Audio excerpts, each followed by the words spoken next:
নেত্রকোনায় মিথ্যা মামলায় মানবেতর জীবনযাপন বাবুলের পরিবারের। দীর্ঘদিন যাবৎ জমি সংক্রান্ত মামলা মোকদ্দমা লেগেই আছে বাবুলের পরিবারের সাথে টিফুল মিয়া ও সেলিম মেম্বারের পরিবারের। টিফুল মিয়ার দায়েরকৃত মিথ্যা মামলায় সব হারিয়ে মানবেতর জীবনযাপন করছে অসহায় বাবুলের পরিবার।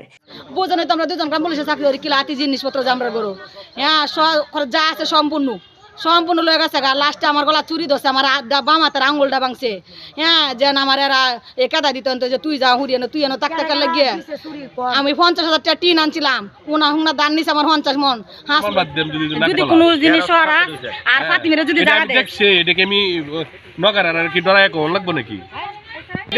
নেত্রকোনা জেলার মদন উপজেলার নাইকপুর ইউনিয়নের রাজতলা গ্রাম ও পার্শ্ববর্তী নোয়াগাঁও গ্রামের ঘটনা। জমি সংক্রান্ত ঝামেলায় টিফুল মিয়ার লোকজনের হামলার শিকার হয়ে বাবুলের অন্তঃসত্ত্বা ছোট মেয়ে অম্বিকার পেটের বাচ্চা আঘাত পেয়ে মারা যায়। অম্বিকার বড় বোন শিফা আক্তার বাদী হয়ে গত 30 জানুয়ারি 2024 ইংরেজি টিফুল মিয়া সহ তার লোকজনের নামে হত্যা মামলা দায়ের করে। অভিযোগের ফলে গত 22 জুলাই সোমবার টিফুল মিয়া দেশীয় অস্ত্র সহ তার দলবল নিয়ে বাবুলের বাড়িতে অতর্কিত হামলা চালিয়ে বাড়িঘর ভেঙে সব লুটপাট করে নিয়ে যায়। গট্টর ভাঙছে, গট্টর ভাঙার পরে ঘরের জয় জিনিস আসলো সব এটি নগর মানুষে আমি তো চিনি না, মেয়ে জায়গার জামাই। আচ্ছা, এই গোটা জুসুঙ্গা ভাঙে এটি তো এই দুটা ভাঙিয়ে এলাইছে, এই দুটা ভাঙার পরে এই গোটা জুসুঙ্গা ভাঙে আমি আজকে এই গোটা ভাঙেন না। গরু নিয়েছেন গা আপনারা, বরকি নিয়েছেন গা, ঘরের সব কিছু লয়ে যেতে দুইটা এই দুইটা ভাঙার পরে এই ঘরে এর পরের দিন ভাঙছে এটা।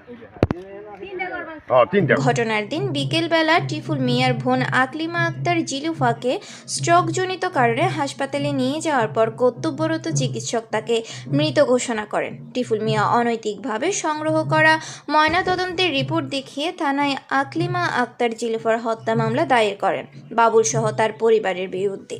দায়েরকৃত মামলায় বাবুল সহ তার 2 মেয়ে শিফা আক্তার ও অম্বিতা এবং তার মাতা মালেহা আক্তার গ্রেপ্তার হন। বাবুলের পরিবার উচ্চ আদালতের মাধ্যমে অস্থায়ী জমিনে বাড়ি ফিরে দেখে তাদের আর কিছু নেই। সেলিম মেম্বার ও টিফুল মিয়ার দলবল বাবুলের পরিবারের প্রায় $250 কোটি টাকার মালামাল লুটপাট করে নিয়ে যায়। বর্তমানে টিফুল মিয়া ও সেলিম গংদের অত্যাচারে বাবুলের পরিবার এলাকা ছাড়া। এ ব্যাপারে টিফুল মিয়া ও সেলিম মেম্বারের সাথে বারবার যোগাযোগের চেষ্টা করে ও যোগাযোগ করা সম্ভব হয়নি। এলাকাবাসীও বিষয়টি নিয়ে কথা বলতে নারাজ।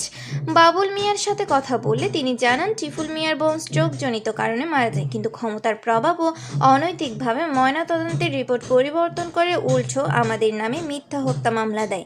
আমাদের সব কিছু লুটপাট করে নিয়ে গেছে। জমি জমা থাকলেও এলাকায় থাকতে পারি না। আমার অন্তঃসত্ত্বা ছোট মেয়ে অম্বিকার পেটের বাচ্চা মারার অভিযোগ কেন করলাম, যার কারণে ফলশ্রুতিতে আজকে আমাদের এই করুণ মানবেতর জীবনযাপন।